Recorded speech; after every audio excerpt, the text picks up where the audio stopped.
कितने बजे आए और कैसे लगे रिलायंस के नंबर्स? आशीष 7 बजे तक आ गए थे और नंबर्स में थोड़ा सा सरप्राइज ज़रूर है क्योंकि प्रॉफिटेबिलिटी उतनी ज़्यादा घटी नहीं है जितना शायद अनुमान था। रेवेन्यू फ्रंट पर 2.32 लाख करोड़ का वो नंबर देखने को मिला है, लेकिन जो ड्राइविंग फैक्टर रहा है इस पर्टिकुलर क्वार्टर में वो लार्जली जियो का परफॉर्मेंस है, जहां पर हम सब जानते हैं वो टैरिफ हाइक हुई है और उसका फ़ायदा ऑफकोर्स कंपनी को मिला है। तो टैरिफ हाइक के चलते कंपनी का आरपू जो है वो लगभग 7.4% बढ़कर करीब 195 के आसपास आता हुआ दिखाई दिया और मार्केट ने एस्टिमेट लगाया था ये 193-194 के आसपास रहेगा। तो वहां से एक बूस्ट जरूर मिला है और कंपनी ने यह भी कहा है कि टैरिफ हाइक का फायदा अगले 2 से 3 क्वार्टर्स में पूरी तौर से मिलता हुआ दिखाई देगा। वो एक पॉजिटिव था। जियो का बिजनेस प्रॉफिटेबिलिटी के लिहाज से 23% बढ़ा है, रेवेन्यू 14% बढ़ता हुआ, एबिटा में भी हमने देखी बढ़त ही देखने को मिली है। O2C बिजनेस में अगर आप गौर करेंगे तो 5% रेवेन्यू ग्रोथ है। हायर वॉल्यूम्स और डोमेस्टिक प्लेसमेंट ऑफ प्रोडक्ट्स से कुछ फायदा मिलता हुआ दिखाई दिया है, लेकिन O2C बिजनेस में एबिटा में थोड़ा सा दबाव आया क्योंकि यहाँ पर कुछ प्रोडक्ट मार्जिन्स में डिक्लाइन देखने को मिला था। फ्यूल क्रैक्स हम सब जानते हैं करीब 50% करेक्ट होते हुए दिखाई दिए थे, तो उसका एक असर पड़ता हुआ दिखाई ज़रूर दिया है।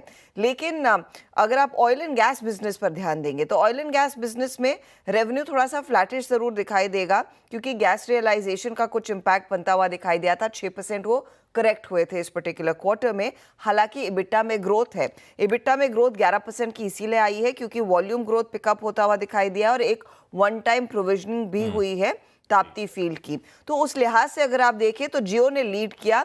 रिटेल बिजनेस ओके परफॉर्म कर रहा है, जियो मार्ट स्केल कर रहा है, नए स्टोर जरूर खोले हैं, लेकिन ब्यूटी और फैशन सेगमेंट थोड़ा सा लैगर्ड जरूर है।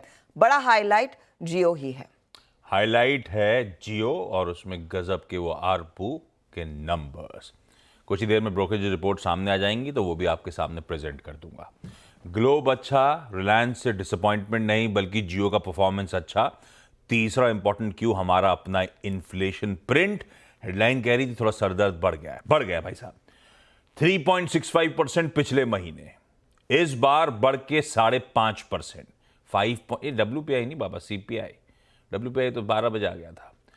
5.49 हो गया है, 5.5 इसलिए मैंने कहा। एक्सपेक्टेशन थी बढ़ने की 5.25% के आसपास। एक्सपेक्टेशन से ज्यादा इन्फ्लेशन इंच अप कर गया और फिर से सरदर्द खाद्य पदार्थ, फूड इन्फ्लेशन 5.5 से बढ़ के 9.25%। रूरल इन्फ्लेशन इसीलिए इंच अप होता हुआ नजर आया।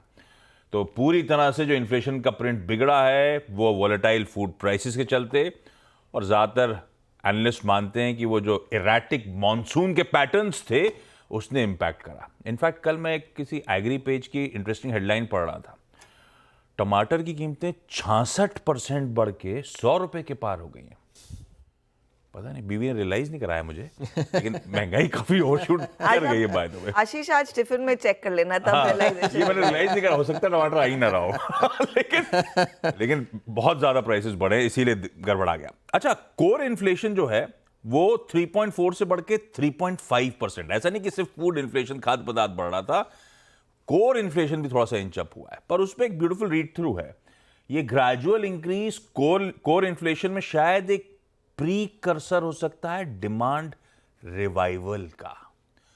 Let's wait and watch. लेकिन ये है इन्फ्लेशन का हेडलाइन प्रिंट गड़बड़ाता हुआ, इंटरनल इतने बुरे नहीं, फूड इन्फ्लेशन एराटिक रहता है, हमें पता है।